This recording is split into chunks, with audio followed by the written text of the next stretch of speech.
Mark Stoneman was the key batsman on the opening day of the latest LV County Championship match to be played at the Emirates Durham International Cricket Ground, where Sussex were the visitors. He struck a brilliant 100 while most of the others struggled for runs. Paul Collingwood won the toss and batted, only for Keaton Jennings to nick Lewis Hatchett behind in the fourth over of the game. It was the start of a good day for the left-arm seamer.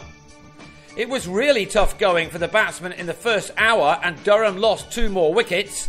On 10, Scott Borthwick drove Steve McGoffin to Luke Wells in the covers.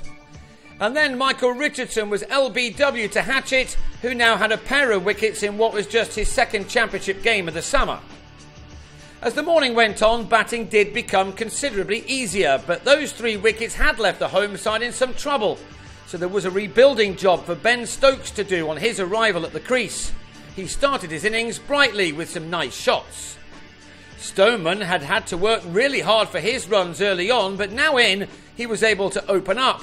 He pulled Jon Lewis for a 6 and also played some other delightful shots as he and his partner managed to get to the lunch break with no further losses. By that break, Stoneman had completed a fine 50 off 77 balls. These are a couple of the 6-4s he'd struck in that. After a slow start to the summer, this was the 5th time that the opener had got at least this far this year. Stokes was becalmed after lunch, which arrived with Durham on 113 for 3, and that left it to Stoneman to take over the scoring. He's an opening bat who likes to put bat to ball, and he often scores his runs at a very good rate.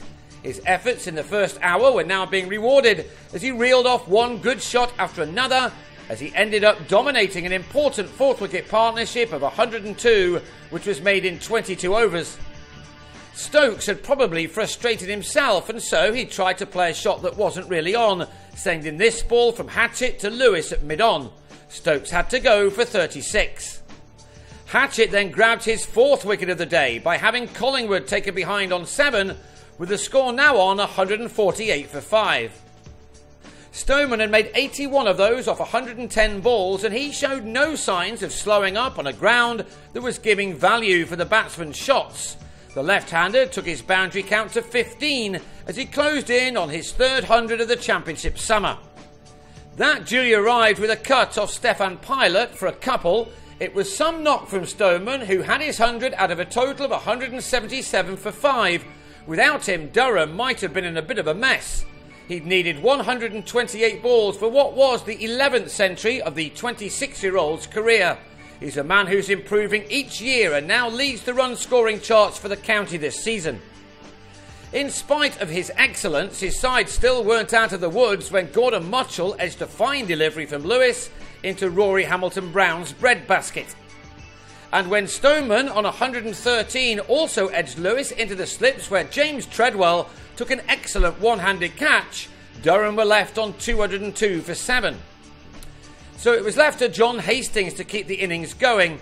He used up 25 balls in getting off the mark, but once he did, he played some excellent cricket shots to dominate a very handy 8th wicket partnership of 77 with Phil Mustard, who, for the 2nd game in a row, got his head down while a member of the tail played shots around him.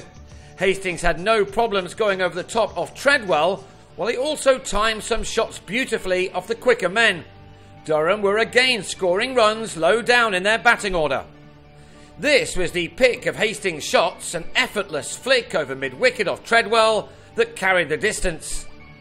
Mustard, meanwhile, survived for 70 balls for his 25 runs, his innings being ended as Hamilton-Brown ignored the dive of Treadwell to take a good catch at first slip to give Lewis his 3rd wicket. That brought in Paul Coughlin, a man who made an incredible debut against Lancashire last week. He scored 85 in his debut innings and again suggested that his batting is good enough for him to be considered as an all-rounder. He and Hastings now took the total to 290. But Durham looked as if they might miss out on a 3rd batting bonus point when Hastings, who just completed his 50, was bowled off the inside edge by Lewis. The next 5 overs belonged almost exclusively to Chris Rushworth. Not many people hit someone as good as McGoffin for 6, but thanks to a top edge, that's what the Durham number 11 was able to do. He also played some more cultured shots as he raced on to 32, one of his better first-class scores, helping the total to 337. A pretty good recovery again from the rather disappointing tally of 202 for 7, which is what the score read at the fall of Stoneman's wicket. Rush with 32 runs came off only 18 balls, the last of which saw him edge behind to give Hatchett figures of 5 for 113, just the second 5-wicket haul of his career. Durham were all out for 337. Sussex were then left with 6 overs to survive, and they did that easily enough through Wells and Chris Nash, who both scored early boundaries. The visitors made 20 runs from those 6 overs, which means that they'll go into the second day trailing by 317. They'll hope that the improving pitch will improve yet more, so they can match or even better their hosts' first innings total.